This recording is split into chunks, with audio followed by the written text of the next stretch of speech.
Welcome to the Undisputed Podcast. I'm your host, Joy Taylor.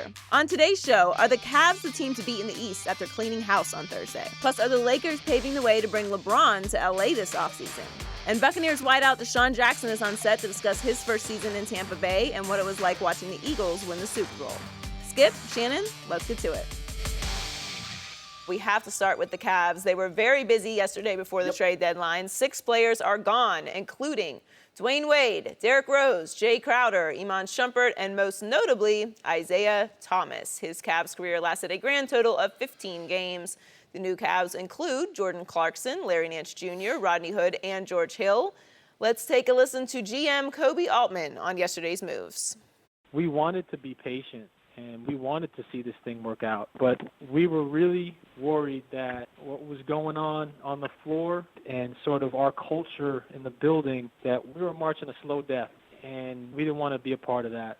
You know, obviously we want LeBron to be here long term. I know that, you know, he's committed to this team. He'll be committed to these new players. I know for a fact that he's excited about each addition. So, Shannon, how much better are the Cavs? Eastern Conference favorites. Again. Yes. And you know it, too. I do know it. Exactly. No, I agree. Okay. I want you Now to keep going. I want you to lay it on thick. Skip, you know this. They're more athletic. They're hungrier. They have guys that are going to be in roles that they've always been in and they've embraced. They don't have guys trying to play for contracts, trying to play up more than what they are. D. Rose was always trying to prove, I might not be that MVP D. Rose, but I'm close. Yep. Isaiah Thomas is trying to play for that Brinks truck that's never going to arrive now, Skip. I'm sorry. Yep. And it just didn't work. Jay Crowder, for whatever reason, it just didn't work. And you hear Kobe Altman talking about on the court, but it was more of that culture in the locker room. Yep. Because somehow Isaiah Thomas arrived and he felt that, you know, I'm on equal footing with LeBron. I'm going to call team meetings. I'm going to talk to the guys. And they're like, hold up, bruh. You just got here. And you calling team meetings and you're not even healthy. They needed to get that out.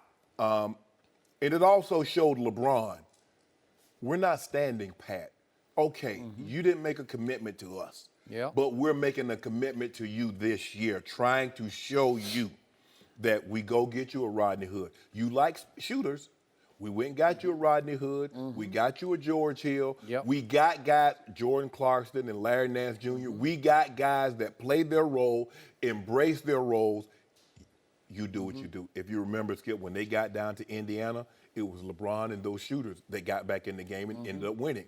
When they got down to Toronto, it was LeBron and those shooters. So they got shooters. And that's what LeBron, ooh, can you see him coming down the court? Take this Rodney Hood. Oh, Kyle Korver, you over there? Get that. Ooh, take that. And then, you know, he going to throw it up, you know, because, you know, he got his home, another Akron boy in the building. Larry Nance Jr., you know, his daddy won a dunk contest. Do I? 83. Woo!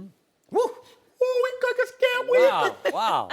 Also, because this showed LeBron, we trying to make moves. We tried to give him Tristan. We tried to give him JR and our pick for DeAndre. So Dan Gilbert is showing LeBron that, look, I should have listened. You're right, bro. I should have listened to you and not traded Kyrie. Brought him to camp, and you said you could work with him. You never lied to me before. You could have worked with him. And if we did trade Kyrie, we should have left a 5'9" injured guy. We should have left that alone. That's absolutely for certain. So I'm glad they shook it up. Normally we don't see this type of shake-up, Skip, but they were going nowhere. And if you heard Kobe Altman say, we were marching a slow death. And I didn't want to go down that path. Love it. I love L.A. I love it. So you're going to be back in Cleveland for another parade? No, Skip, just go ahead and make your point. We're going to be all right over here. I got a whole lot of points. So, I told you 2 days ago, sitting right here in this seat, in all my years of covering the National Basketball Association, dating back to my days in LA back in the 70s covering the Lakers of Kareem Abdul-Jabbar, no Magic yet, I had never seen anything like the disaster that LeBron James' team had turned into after winning 18 of 19 games, and LeBron was a leading MVP candidate, and then this happened. And it didn't just go for 4 or 5 games. It went from Christmas till now. Right. 19 games worth of complete, abject disaster, where I saw game after game where they could not compete. They were getting blown off the floor by the Thunder and the T-Wolves, and yet Toronto. It just one game after another. Embarrassments, and the embarrassment 2 nights ago at Orlando, I just never seen anything like that before, where you're up by whatever it was, 21, and then you lose blow by it. 20. You lose. That's impossible. LeBron James is on your team. And yet, it took LeBron at his greatest in overtime 2 nights ago to save them against the T-Wolves, albeit giving up outrageous number of points again. And they continue to be the worst defensive team in pro basketball. So, LeBron hit a walk-off shot 2 nights ago, followed by Dan Gilbert hitting a walk-off shot at the buzzer yesterday at the trade deadline. Am I right? Yeah. I think Dan Gilbert just won Executive of the Year in about an hour. Seriously, and don't give me Kobe Altman. I know he's the out front spokesman because it would look bad if Dan Gilbert went total Jerry Jones and actually conducted the press conference. But it's clear Dan Gilbert is running the basketball operation. And it is clear that he worked some magic, multiple team magic.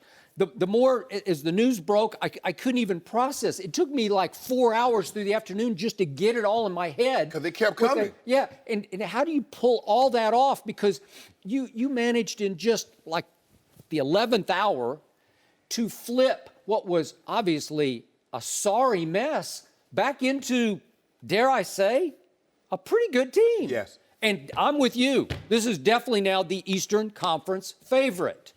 And here's the punchline to me. Dan Gilbert pulled all this off and still held on to the Brooklyn first-round pick. How do you do that?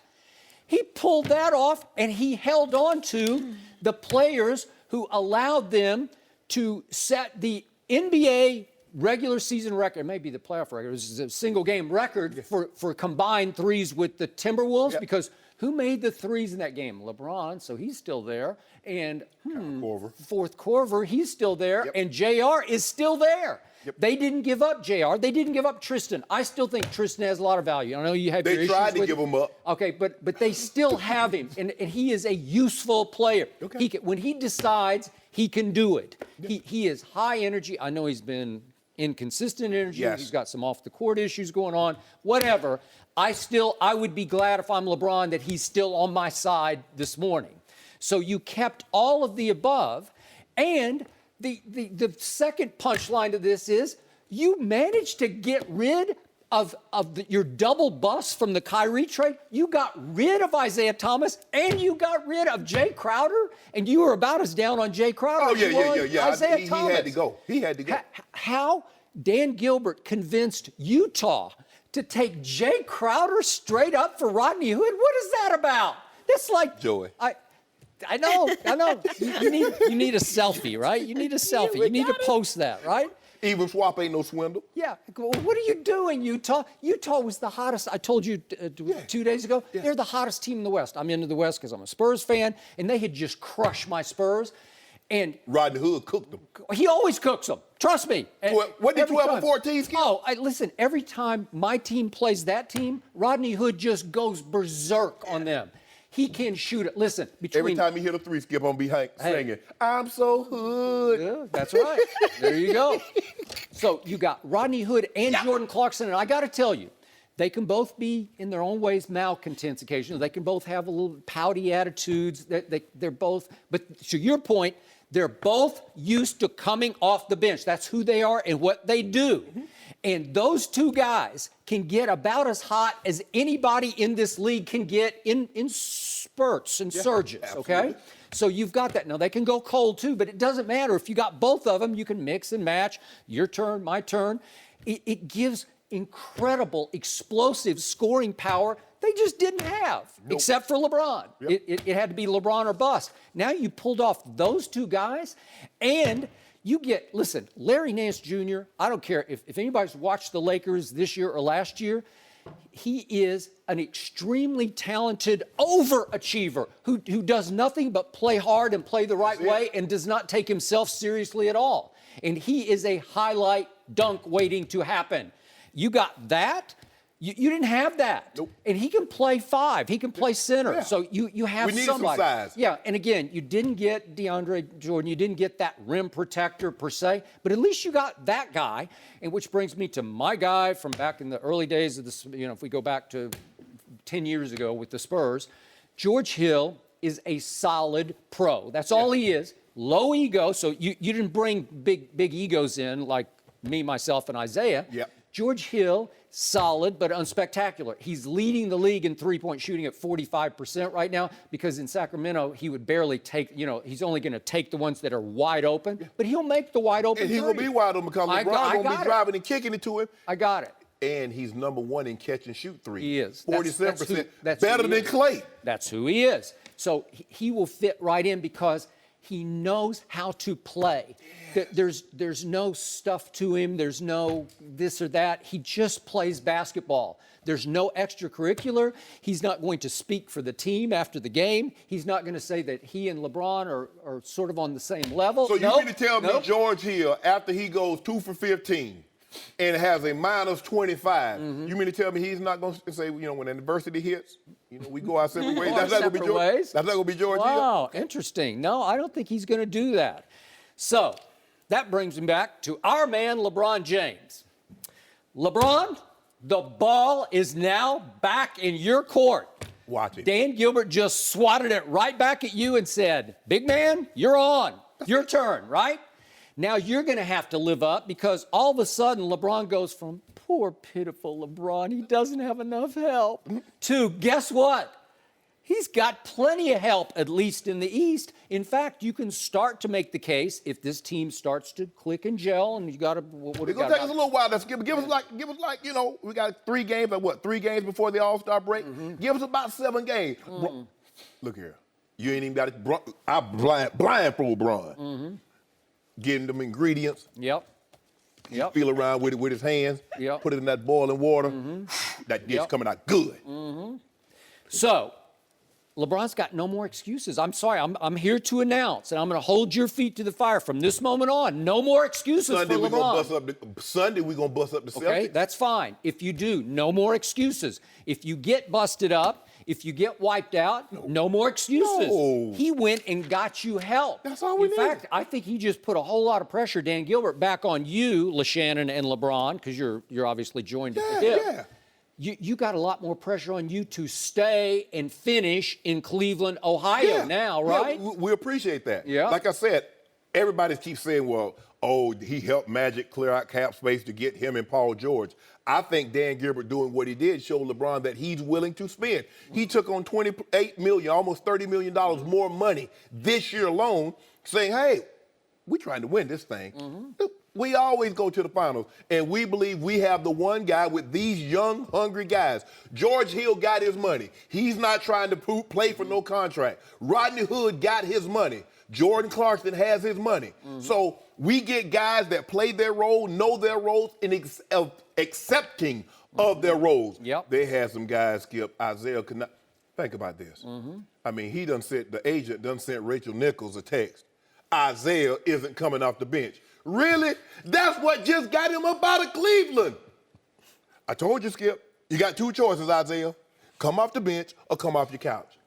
He doesn't get it. Now, he thinks that big payday is out there. Lou Williams is having the season of his life. Yep. He signed 3 years, $24 million. He did. Lou Williams is 2 years older and 100% more healthy than Isaiah Thomas. Yep. But somehow Isaiah Thomas and his agent think he about to get $25 million. Correct. He is not your problem anymore. No, Am I right? No. Am I you right? will hear me mention his name again. Hey, as a matter of fact, the only Isaiah I'm going to mention is the book of the Bible.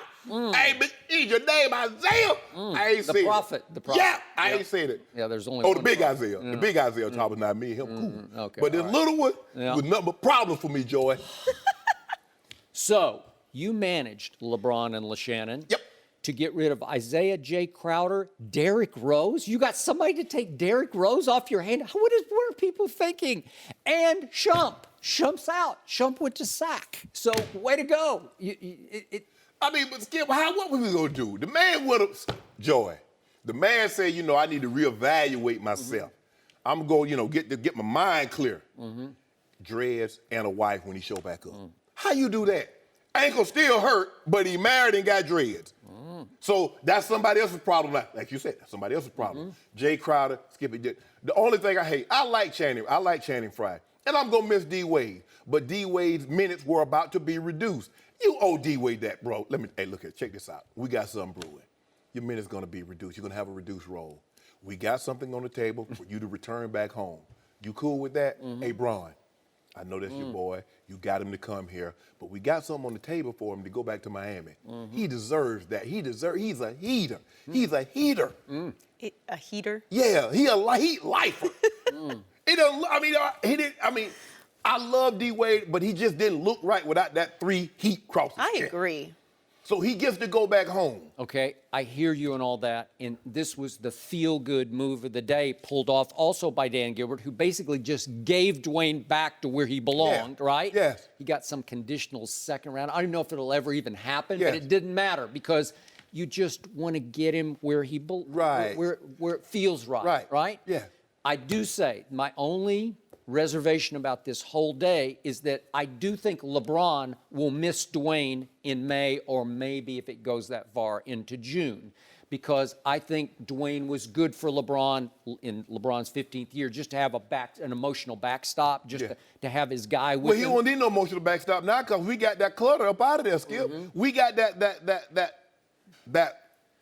hangover, whatever that was. Skip, it's when you don't like coming to work, it's rough. You go there and you look over to your left like, ugh. So there's going to be no more drama in Cleveland? Ain't no drama. No more drama. No more what Mary J excuses. say, no more pain. Yeah, and you know what?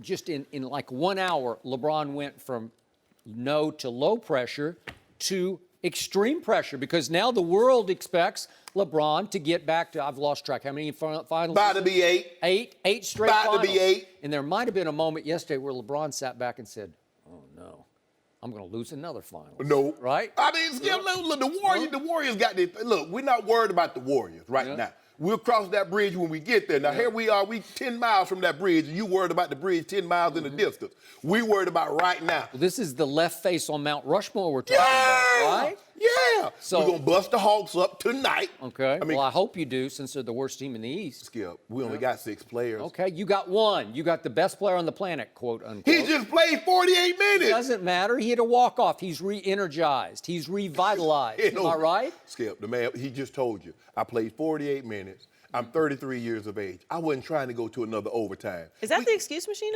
No. And we only got 6 players. So we need Hood.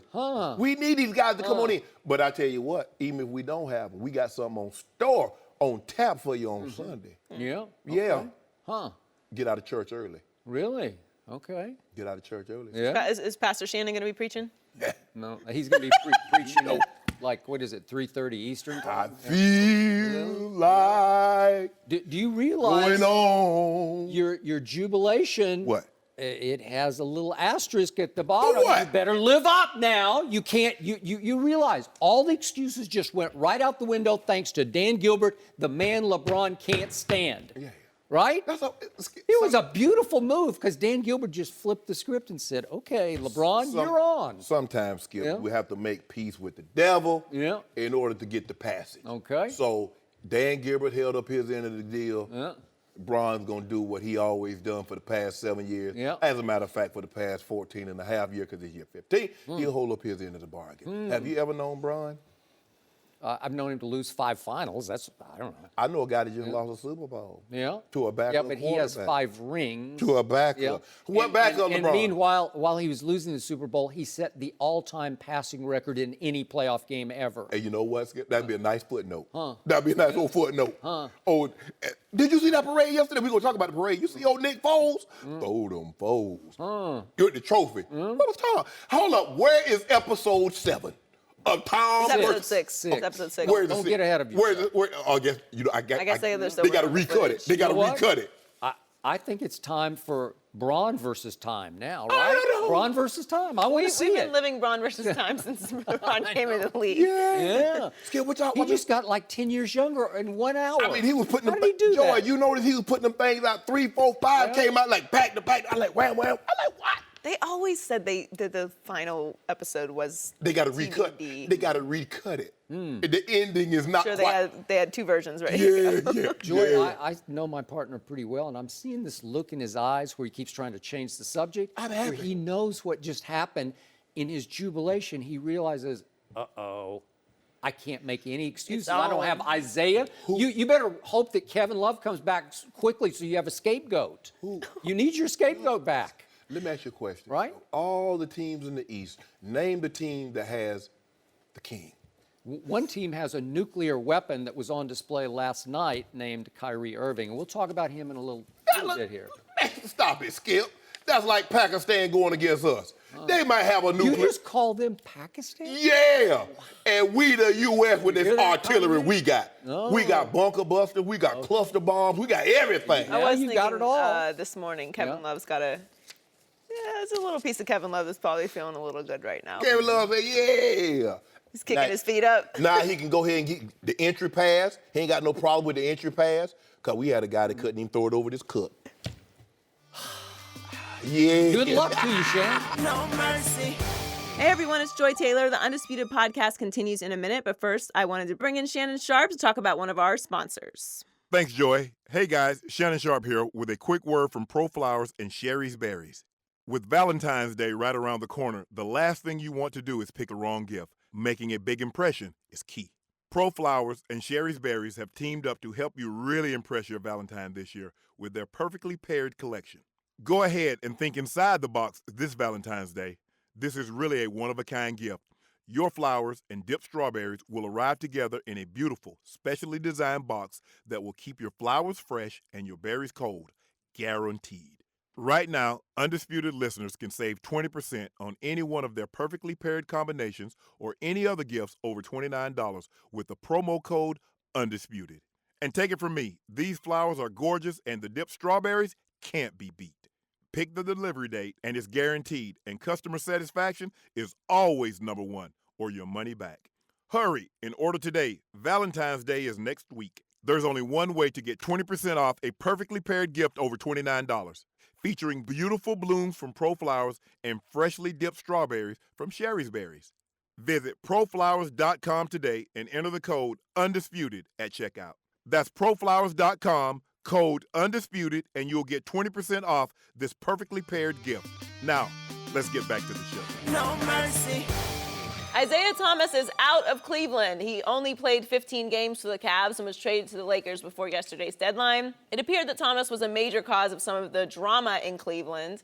And after the deal was done, his agent texted ESPN's Rachel Nichols and told her, quote, he's not coming off the bench. Magic Johnson said Isaiah will play a lot of minutes, but Lonzo Ball is still the starting point guard. We're joined once again by Chris Broussard.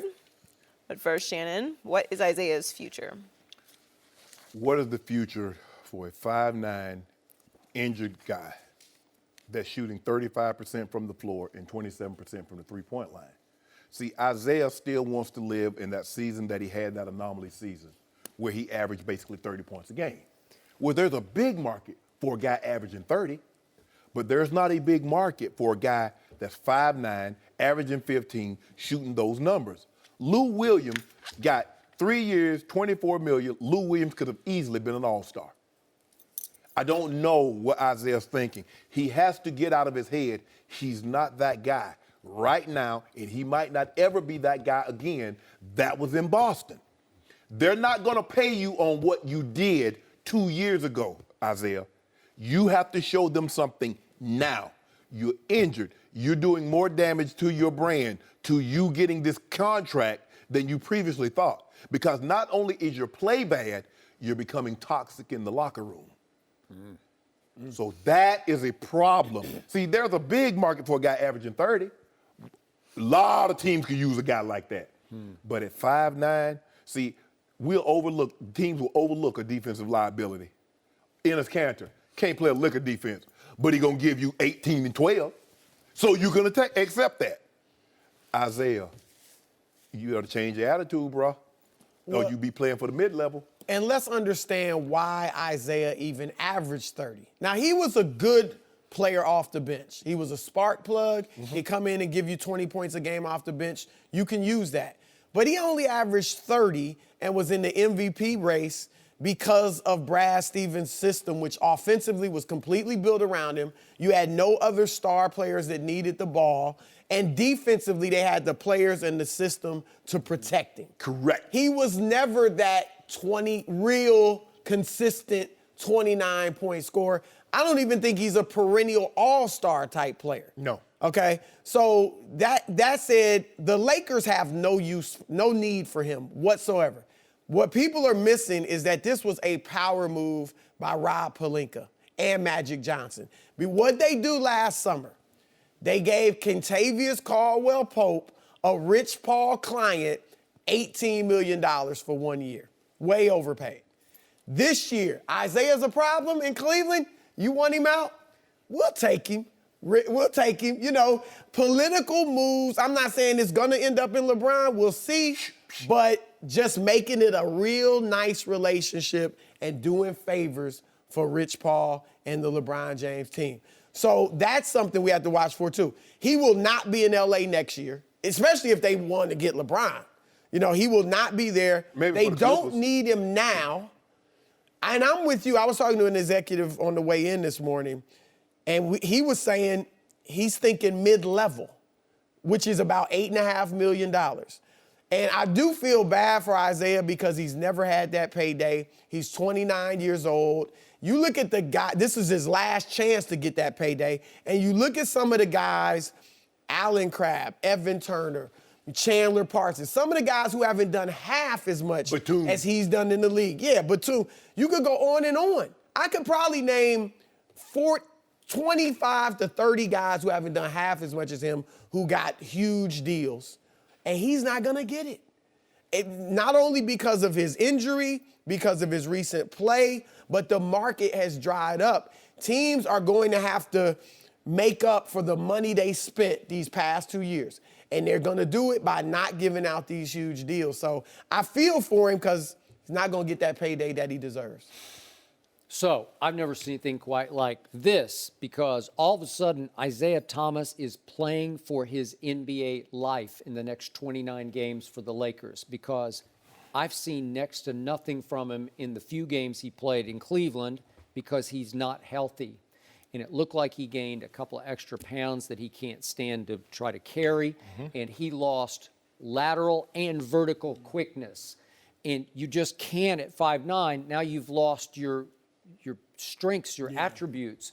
And if I don't see any more from him for the next 29 games, and I do think he'll get to play quite a bit because I don't know if Lonzo's shut down for the year or not. We'll see about that. But it's the perfect spot for him to audition for what's left of his career. But there's a chance, if he continues to look like he looked in Cleveland, there's a chance that the market's going to dry completely up for him at age 29.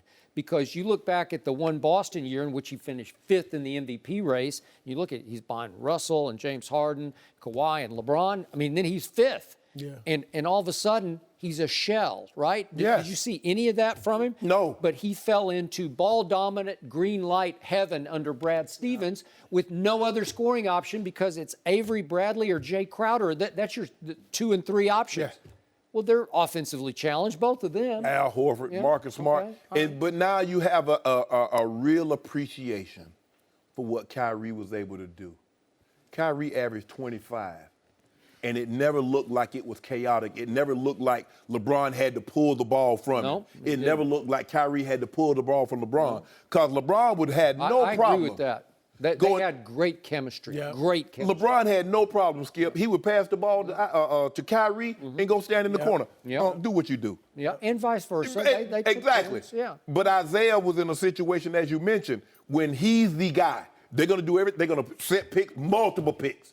Double picks. You shoot as much as you want. These guys are going to try to get the rebound. And then you go, after you're injured to Cleveland, with the same mentality that you had in Boston, and you go and standing beside a Mount Rushmore, even if you don't think he's a Mount Rushmore player, he's a top 5 player. Even if he's not the top 4, he's a top 5 player right now. And you go there talking about, well, I'm going to average 30. LeBron's not even averaging 30. What? And he's shooting 55, 56% from the field. So how many shots do you have to get when you shoot the way you shoot from the field to average 30? Wow. And now, Skip, okay, he's injured. He's 5'9", he's shooting terrible from the field, and what is the problem? Locker room. Yeah. Who wants that? Well, you were right, Skip. This is an audition. But here's the thing. Isaiah has to understand what is the audition. What will impress teams? Going out there and playing with the mentality that you had in Boston is not going to impress teams. It didn't impress Danny Ainge. No. You averaged 29, led him to the number 1 seed, and he traded you. And by the way, didn't you have a little nugget that you reported about some players in that locker room? Yeah. Didn't you take some heat for reporting that? Yep, right? but people have, in talking to people, they've doubled down on it. That a scout texted me yesterday, Isaiah's rep around the league is not great. Now, people like him as a person. Sure. But look, in 5'9", you kind of have to have that chip on your shoulder. Nate Robinson had it, but it can rub guys the wrong way. What Isaiah needs to do is, to me, go to L.A. If you have to come off the bench, zip your lip, just play really good ball, show that you can be a team guy, get him 14, 15 points a night off the bench on pretty efficient shooting, and then maybe a good team will say, you know what? We could bring him in that role. But he doesn't see himself as that. He can't think that he's that 30-point scorer. The worst thing that could have ever happened is that he finished 5th in the MVP voting, because now he sees himself as those guys equal. After they've been doing it for years, multiple years, 5, 7, 8 years. LeBron's been doing it for 12, 13 years. He sees himself after 1 season on that level. So he can't see himself as anything other than an MVP guy on Russ and Steph and LeBron and KD's level. And Skip, here's take it from a guy. I was an all-pro, won Super Bowls. I didn't go to Baltimore, Skip, saying, this is what we're going to do. We had a bad game. We want to score. Man, no. You ask me a question. Brian asked me something. I tell him what I thought. But I wasn't I wasn't a team spokesman. No. Dude, how you come you played 1 month. You're there 6 months. He was saying it after like 1 or 2 games. Yeah. Exactly. He was talking while he was injured.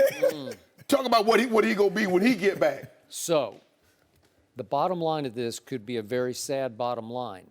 When you talk about injured hips, if we go back to the great Bo Jackson, once it goes, it's sometimes hard to ever get it right. And he tore the labrum in his hip, and sometimes it just won't ever quite recover. And when you're 5'9" and you lose a little bit of explosion, man. You can't be short and slow. No. You can be one or the other. You pick one. But you can't be both of those combined. A 7-foot guy with that slow skip, that's fine, we good. We'll wait for you to get, because remember when Kareem was 42, Kareem was last one coming up the court. But Magic waited on him, hold the ball. Come on, Kareem. We got you. Get on down to the block. Hey, get down to the block, he throw the sky hook. But when you're 5'9", you can't lose anything. Skip, if you throw 85 miles an hour, how you lose something off your fastball and say, I'm still a big league pitcher? No.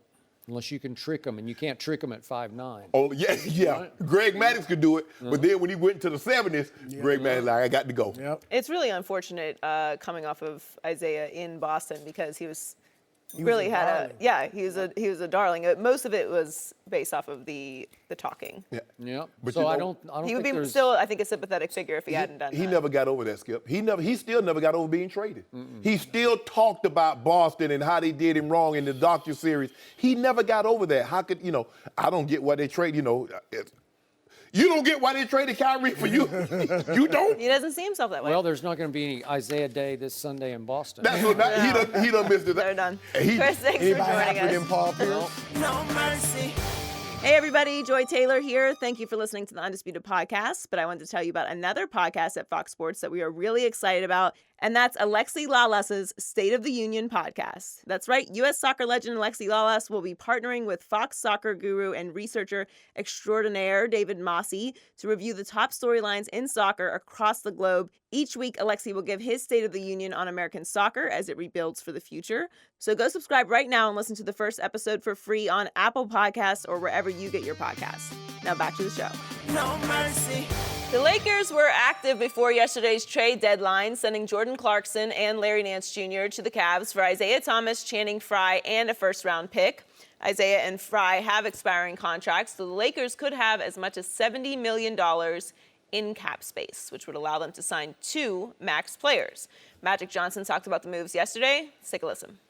This is what I came here to do, was to create flexibility for our organization so that one day we can have a superstar or two come to this organization with our incredible young talent that we have. I don't want to stay where we are.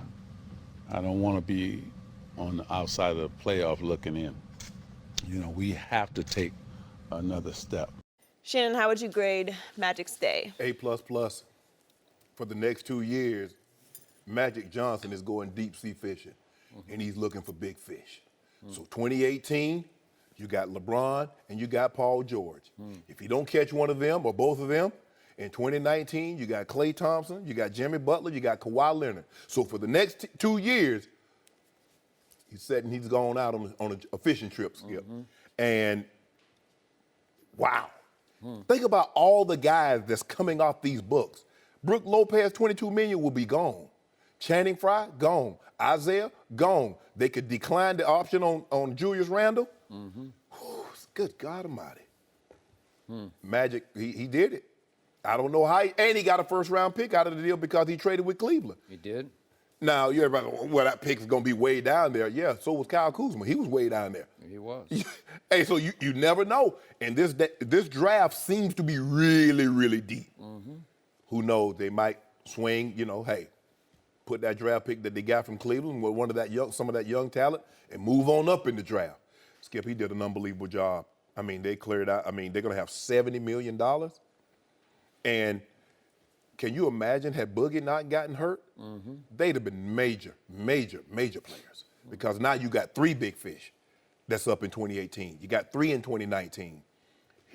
He might not get LeBron, but of these 5 guys, he's going to get 2 of these over the next 2 years.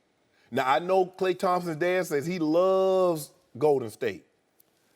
I don't know if he loves it when the Lakers throw, 5 years, $180 million at him. I'm going to see if he loves Golden State that much. Because that is Magic Johnson now. The Lakers, you're going to be a star. Your daddy played in this organization. You could be a star. Because right now, Klay Thompson, they mentioned Klay. Steph, it's KD. You go there, you're going to be second fiddle. If LeBron goes, you're going to be second fiddle. If you go, so now you get to move up a notch, Klay. This is unbelievable. This is unbelievable what Magic did. And the Lakers are a star-driven team. They were very fortunate they drafted Magic and they drafted James Worthy. But for the most part, stars normally come there. The Kareems, the Shaqs, the McAdoos, the Michael Thompson. They traded, they didn't draft Kobe. They made a trade for him. So stars, this is a star-driven team, Skip. They need stars. I mean, this is nice young talent, but they need stars. Stars want to watch stars. And in order for the Lakers to get back to where they want to be, they got to get big-name players. And Magic Johnson cleared enough space, he can go get 2 of them big fish.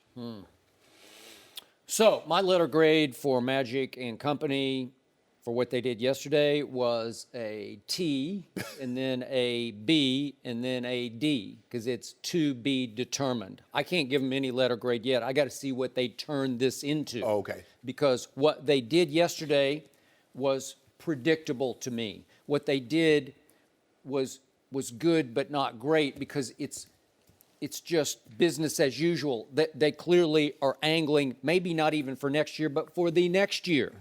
And they found a willing trade partner, and this was the classic case of the trade that benefited both sides. Absolutely. Because they both had upside-down motivation. Because one team needs to win now, and that's your team, Correct. LeBron's team. Yes. And the other team does not need to win now. It needs to win in 3 years, maybe 2 years, but probably 3 years. The pressure will start to mount on, okay, Magic, show us what you got. Right. But in this case, I'm going to ask this because everybody leaps to the conclusion, oh, the irony. Dan Gilbert did X, Y, and Z with the Lakers and got these players for LeBron to make a run at this year's title, and LeBron could go back to the Lakers for the hole that was created for his cap space by the trade yesterday that Magic made. Right. Well, there was a story a week ago from, I think, Ramona Shelburne and Wojnarowski at ESPN that said the Lakers had already moved on from LeBron James. And I got it, and I get it today, because this leap to the conclusion that they're going to go after LeBron and Paul George, I'm not seeing it, because what exactly would they want with LeBron in his 16th year? And I'm going to say this again. The 19 games after Christmas leading up to the walk-off shot game 2 nights ago, LeBron James had the worst plus-minus in all of basketball. Of 518 players who played in those 19 games, he was minus 147 of the 518 players. That's the worst. Okay, is that all LeBron's fault? Obviously it's not, because of all the internal problems. Isaiah, Crowder, all the bust. We get all that. But he's still, according to you and most people, the best player on the planet, and he wasn't able to rise above this to the point that ESPN quoted an anonymous scout as saying LeBron has lost a step on his blow-by move. I disagree with that, but LeBron doesn't play much defense anymore. It's a perfect example, Skip. As great as Tom Brady is, he threw for 505 yards. He wasn't able to rise above. You see? Now watch out. But Tom can't play defense. He doesn't get to play defense. LeBron does get to play defense. He has the opportunity to defend. And if he's not playing really well on his guy, what's he supposed to do about Isaiah's guy? Okay. You can make a case, but I am seeing some decline in LeBron He's not James. the defensive player. No, Skip, he's not the defensive player that he was. But late in the ball game, who does he take? The best player. Sometimes. It just depends on the circumstance, but he's still capable of doing that in moments, but not in games. He just doesn't do it, and I don't blame him, because the wear and tear on the mileage on this man, I'm just saying, if let's say he does go back to his, 8th straight finals, so he's going to have to play all the way through June again. My God, the wear and tear. Okay, well, I don't think anybody's built for that. And you've been telling me Tom Brady's not going to last much longer because Father Time is undefeated, right? Well, he's really undefeated in that game, too, in the pro basketball game, because of the wear and tear. And LeBron takes a lot of punishment. He takes NFL-style punishment playing basketball. We need more foul calls. Okay, well. You talk about you want him to go to the basket. We go to the basket. We don't get no calls. But it's still what he does best. Am I right? Yeah. Okay, so I'm wondering if Magic and Rob Pelinka and Jeannie Buss have sat back and said, do we really want to try to do a quick fix with LeBron for 1 year or 2 years in year 16 and 17 for LeBron? Are we going to run the risk of paying him, what's the max, like $35 million? Okay. Are we going to pay him $35 million? And I don't even know, would LeBron just commit for 1 year? You might want to, you could take one shot at it for 1 year.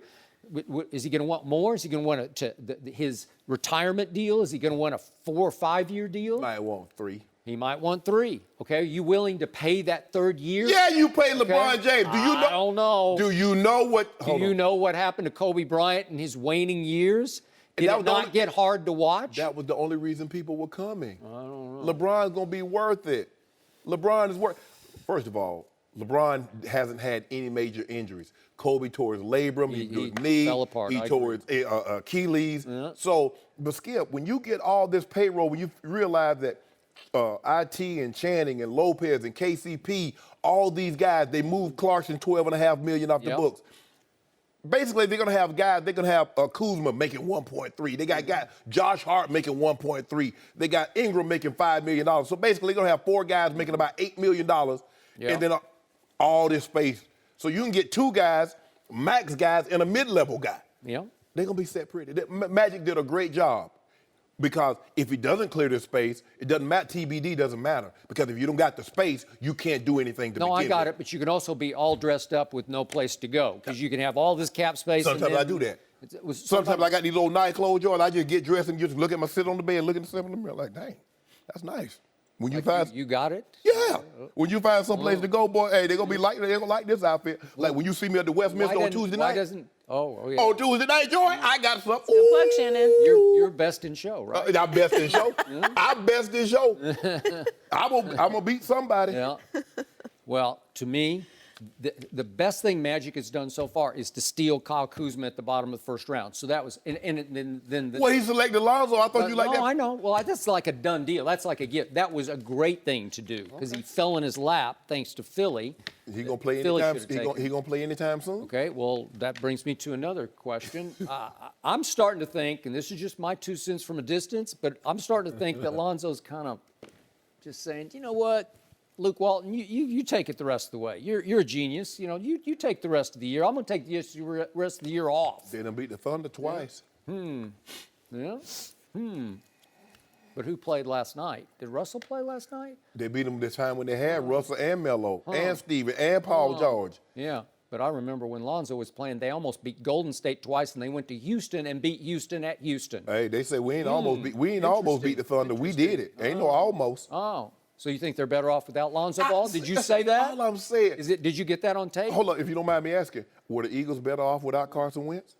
Yes. No, Yes. Why you do that, Skip? No, man, they just were. I mean, seriously, they were better off.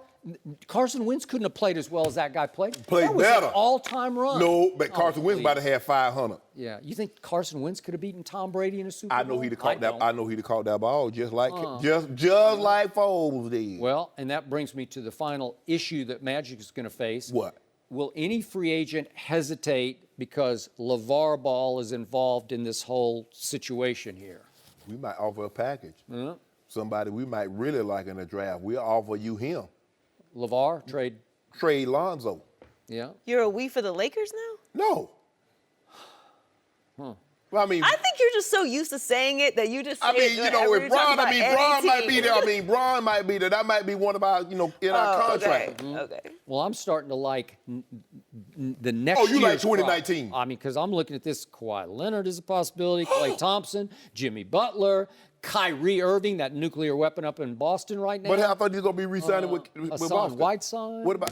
I thought he was gonna re-sign with Boston. Who? Kyrie. Oh, I don't know. That what he said? But things change. Oh. If he wins a championship this year, maybe it's like I did enough and I need to get to L.A. You Oh, know. stop. Oh, stop. Oh, start. Stop. Oh, how you gonna win a championship in L.A. if you don't come out east?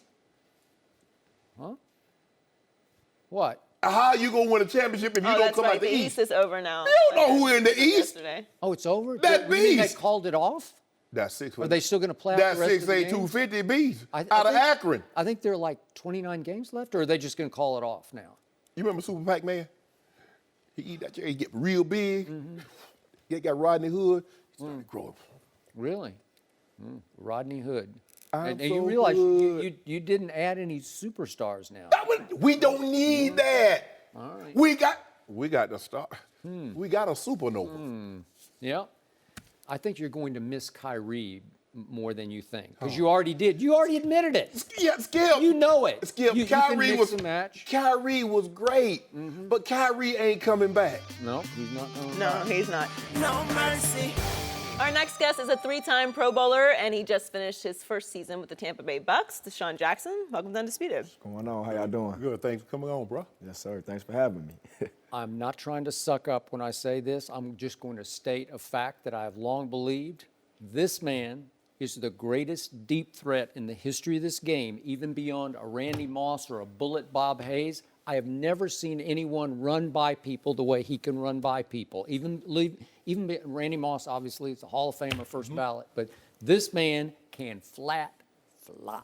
Can still run fast. He can still run fast. But Appreciate he that. can really run fast in those Eagle days, which leads me to my first question. What were your emotions as you saw maybe some clips from the parade yesterday in Philly? Because I believe you left a little of your heart, if not a lot of your heart, in Philadelphia.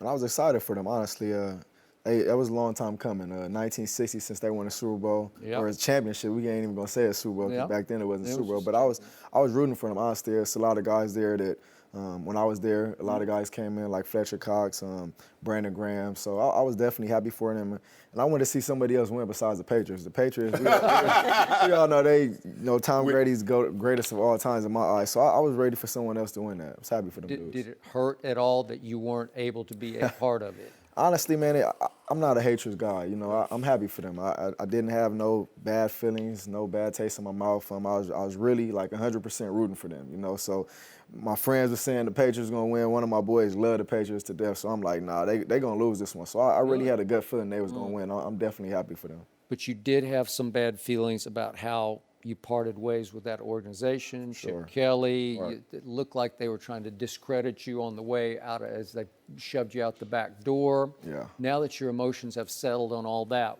how does it leave you feeling about Chip Kelly and the way it ended in Philadelphia? Oh, man, I think everyone close to me knows how I feel about Chip Kelly. I don't respect the way he did things as a person. I don't really like him, but, you know, he had to do what he had to do. That was his job. But, you know, moving forward in my life and in my career, I just have a bad taste in my mouth towards him. I like what he did on the field as far as in 2013, his style of play and, you know, how he had us moving around, running fast and all that. But once the end of the season came and the way he did things, I mean, I don't feel like as a man he was real with me. He didn't tell me, like, you know, this what it was or, you know, this what we're going to do moving forward. You know, it was just I looked up and I was cut. So You think he had something to do with the report that was released that was negative about you? Possibility. You know, when you're figuring out a way to get rid of one of your best deep threats on your team, I mean, you have to kind of make up a story, or you gotta. It can't just be we're releasing our best receiver just for no reason. So I felt like them digging the story up. I mean, the story happened like 4 years ago, and it was a close friend that I grew up with that, you know, had some issues, but, you know, it's a guy that I grew up with that had an issue, and, you know, I'm not supposed to turn my back on him. You know, he ended up beating the case and everything. So it was just a lot of nonsense that was around it. I never been in trouble, never been a felon. So all the stuff you're making up, I mean, the way I grew up, you gonna fault me for the way I grew up? Even if he didn't have anything to do with the information coming out, Right. you felt he should have supported you. Yeah, for sure. I mean, or if not support me, at least come tell me why. You know, have a conversation, call me, pick up the phone. I mean, throughout the season, if you had a play or you've seen a scheme, you're going to call me and bring me in your office and tell me, look, I think you could do good on this down the field. You know, we have Foles, he has a big arm. You know, you're going to holler at me if it's a play or it's a scheme, but if it's a real-life situation that the way I was raised or how I grew up or who's my friend, you can't come tell me this is a problem in our organization or this is why we feel like we need to move forward. You don't even come tell me that. So I just felt that was very personal for me, and I couldn't respect it. So the perception at the time Right. was that Chip Kelly was trying to get rid of all the outspoken black stars, you and LaShawn and Macklin and others, but starting with you and LaShawn. Right. As you look back now, But kept Riley Cooper. Kept Riley Cooper. Don't get me started on that. You know? Do you look back and say truth to that?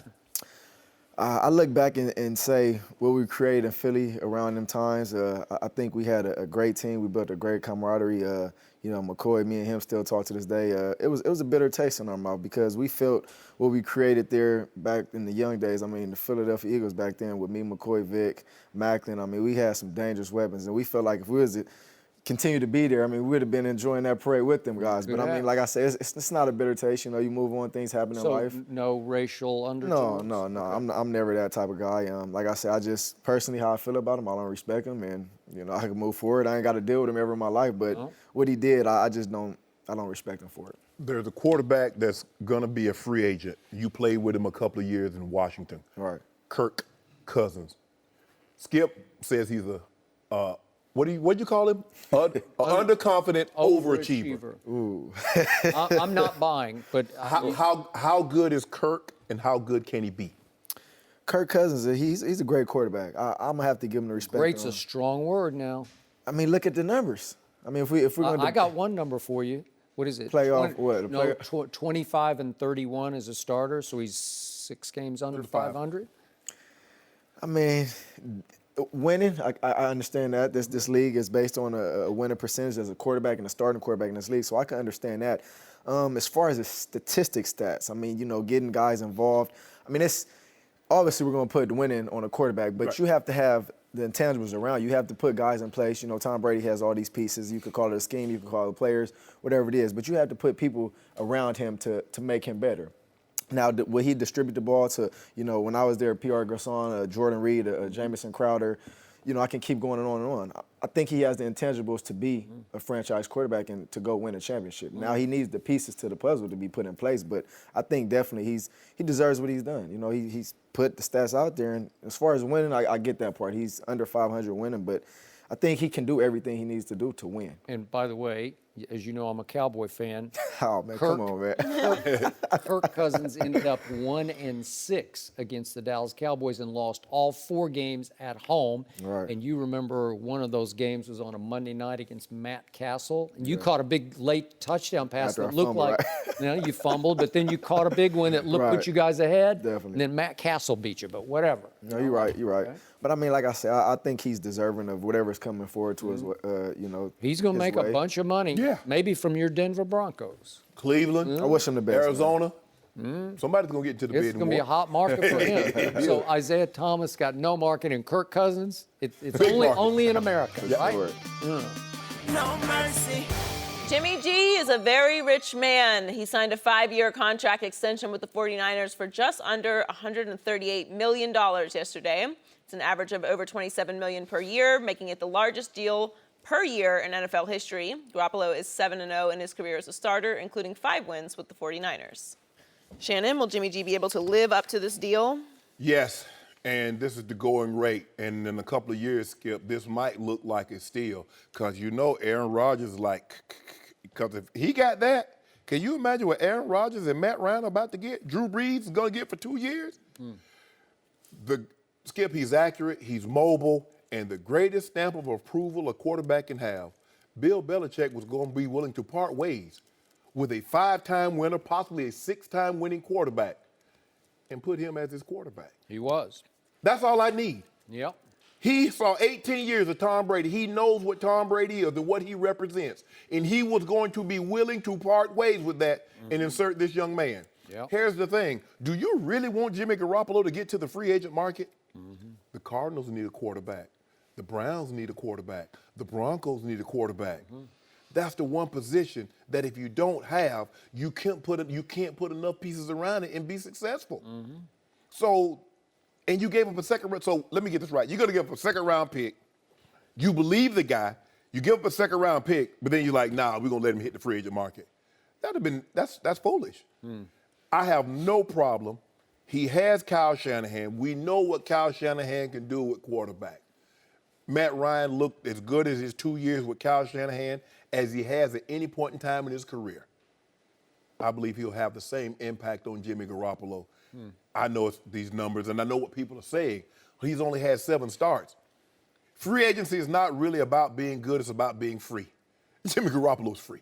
You remember, had Isaiah Thomas 2 years ago had the year that he had and it was free, he might have would have got that max contract, but he wasn't. Jimmy Garoppolo is free. And so this is what you get. And it's the only position. Quarterback, Skip, is the only position in the NFL that they play on potential. Every other position, they make you prove it first before they give you the big bucks. On this, they'll pay you on potential. But I believe he's worth what he's got, what he's getting paid. I'm not so sure, but I have one question I'm going to re-ask. Okay. I've asked many times because now I got some new numbers to stick to it. Okay. So let me get this straight. The quarterback who was just given the biggest deal in NFL history was acquired for a second-round pick. 2 plus 2 equals Something ain't adding up. insanity. Well, what? Am I right? Yeah. Bill Belichick gave away Jimmy G, who just got $90 million guaranteed for 3 years. That's NBA max kind of money, Yes, right? yes. In your game, the NFL, to guarantee $90 million for the next 3 years? And that's for a second round. Now, Matthew Stafford got that. He was the number 1 overall pick. Well, he was, but Andrew I'm Luck got that. He's the number 1 overall pick. Yeah. You got Jimmy Garoppolo, who was drafted in the second round for a second round pick. Huh? So Bill Belichick gave him away. Does that feel a little sabotagey to you? It just does to me. So I'm going to ask that one last time, and then I'm going to move on to Jimmy G. So he seems, this young man, as you refer to him, seems like a really fine young man. I've heard nothing wrong about, you know, he's a great teammate, seems like he has poise, maturity, all of the above. But I always have some doubt about products of Tom Brady and that system because you can't be completely sure. Do I blame John Lynch and Kyle Shanahan for plunging? No. What else are you going to do? Nothing. You saw flashes of greatness, right? Yeah. And you saw just enough that you just close your eyes and you say, we just have to do this. Right. It's how business is done in the National Football League, to your point. But if I'm John Lynch, our former colleague here at Fox, and the new GM, I guess that's his title of he is. 49ers, I'm not sleeping that great for the next couple of years because I need to see how Jimmy G responds to the first ever expectations he's ever felt in his career, because he came out of Eastern Illinois as a second round pick. It's like, okay, but, and then he's supposed to be the heir apparent, but okay, but you haven't done that much. So he gets thrown into the fire week 1 at Arizona, going back 2 years ago when Tom Brady was suspended, or is it 3 years ago now? Three. It was 2. 2 seasons ago. Yes. Yeah. Tom Brady suspended for Deflategate, week 1's at Arizona, and they pull off a stunning upset, 24-23, and Jimmy was really good in that game, threw for 264, touchdown, no interceptions.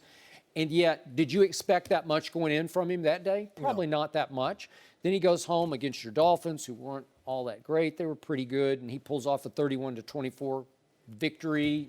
He got hurt. Goes for 232, and he got hurt. But he did have 3 touchdowns and no interceptions in that game. But then that was the last you saw of him until week 13 of this past season. And they're at Chicago against a pretty bad Bears team, and they barely pulled it out 15-14, and he was really good in that game. And then they go to Houston, and they get to play against Tom Savage and T.J. Yates, and he was really good in that game. He threw for 334. Then they come home. Now they're 3-10 going into this game, the 49ers are, and nobody's taking them that seriously, and they play Tennessee, who's a very good team. But it looked like Tennessee kind of mailed this one in and didn't take them seriously enough, and they roar back and win 25-23. And then the Jaguars come, and it's still a 4-10 49ers team with a first-year starter at quarterback. And I don't think the Jaguars late in the year, it looked like a dog days kind of game where they kind of mailed it in. And it became a shootout, and it went crazy, and Jimmy was tremendous in this game, 44-33 that they won that game. And then at the Rams, nobody played for the Rams, and he had another nice game. And so you say, were there any, as you use the word, expectations? Were there expectations in any of these games? No, not really. All of a sudden, he's the highest paid quarterback in pro football. I look back at a Matt Castle who went from Tom Brady and company and system to Kansas City. Remember that? Yeah. After he went 11-5 for the Patriots in place of Brady when he got his knee hurt. And Matt Castle in Kansas City actually made a Pro Bowl in his second season and had a really big year, 27 touchdowns and 7 interceptions. And then he started to crumble, and he got exposed and fell off the map, and he really got exposed as the fill-in quarterback for my Dallas Cowboys in place of Tony Romo. So, could that happen to Jimmy? It could. Is he that guy? How do you know? How do you said you pay on potential? But here's the thing, though, Skip. You really don't know, even when you take a quarterback with the first overall pick, or you take a quarterback in the first round. You don't know until you get him into your locker room, put him in your clothing. But here's the thing. He's going to get an entire offseason. He's going to get OTAs. He's going to get mini camps. He's going to get a training camp, because we've never seen anything like this. A guy got drafted. He got traded there. 6 games left. He comes in game 5 halfway through, and then he plays the rest of the way. So we really don't know what he's going to be until we get that year. I believe he will be very good. The mere fact that Coach Belichick, Skip, think about this now. This man was willing to take this guy that had no expectations, and he was going to be willing to jettison Tom Brady, the most accomplished, the greatest quarterback the NFL has ever seen. That's what Coach Belichick thought of it. That could be more about Brady than about Garoppolo. It could be more about, I need to prove I can win with my guy instead of winning again with you. You know what? I might have me a new horse over here. But if I can still ride this one, he can get me to the finish line first, I'm going to ride him as long as I can, and then I'm going to pick right back up with this one. Now, I get what Coach Belichick said, because he realized he was running out of time. He was. And I got to make a decision. And it seems to me, though, Skip, the decision that he was going to be willing to make, Jimmy G, you know, Jimmy, Jimmy, Jimmy, man. You got a new bandwagon? No. Okay. Because you hate Brady, so no. I like Brady. I like Brady. Yeah, you love him. I like Brady. Like Brady, he did me a solid. Yeah, he did. Yeah. Give me a solid old Sunday. He got stripped. Had me, Right? what you call it? Ooh, got that paper stacked up like this here, Joy. I put a little something. Yep. Well, I'm here to tell you that, remember, Jacoby Brissett stepped in game number 3 without Tom Brady and won that game. Yeah, against Houston. Against Brock Osweiler. Okay, but he won it. Yeah. And then the next week, what he looked like? Pulled his pants down, just pooping all on the field up in New England, Joy. well, I don't. Let me ask you a I question. don't love that image, but whatever. Let me ask you a I'm not sure question. he got that you bad. want Jimmy G or you want Dak? I'll take Dak Prescott. Okay. Yeah. And I like Jimmy. I like everything I see, but I don't know. Who has the better season next year, Jimmy G or Dak? Oh, I'll definitely take Dak. What do you want to do? What do you want to put on that one? No, I like Dak. Okay. Dak my guy. Yeah. I'm a Dak fan now. See, you can't play this game that way. Just because you see somebody on an airplane, you can't just sell out to them. I gotta have be the nice. Courage, I play nice. Have the courage of your convictions, whatever you believe about. No. You think Dak's an F? You know, you had a failed season. My granny said, "Boy, when I take you somewhere, play nice. I'm gonna play nice, Skip. Yep. But you know, come September, what's gonna happen? Don't Yep. you? So who will have the better records next year? Dak Prescott or Jimmy Garoppolo? You think the talent level is equal? I don't know. You tell me. You know the talent level ain't equal. Well, you're saying Jimmy's a better quarterback than Dak Prescott, so take him. Skip, I just asked. I posed the question to you. I didn't say that. Well, I jumped. I said I'm there. I take it. I Can we accept have your Zeke? bet. Can we have Zeke? Y'all take Carlos Hyde? God. I tell you what we'll do. We'll take Dez off your hands. Who is we? You can have Dez. No. Oh no, buddy. Oh no, huh? What? Who is we? Don't you like the 49ers, Joy? Why would I like the 49ers? I mean, You should like a team that wins. Dolphins don't win. It's easy to like a team that wins when you just pick the team that's winning every week. No, now that ain't how I do business. That is exactly how you do it. I'm the Broncos. And you're talking to me to talk about a team that wins? No mercy. Thanks for listening to the Undisputed Podcast. I'm Joy Taylor. Keep an eye out for a weekend edition of the podcast tomorrow morning, featuring the best discussions and interviews from this week. We'll be back with more Undisputed on Monday morning at the same time, 9:30 Eastern. Have a great weekend, everyone. Fox Sports 1 of 1.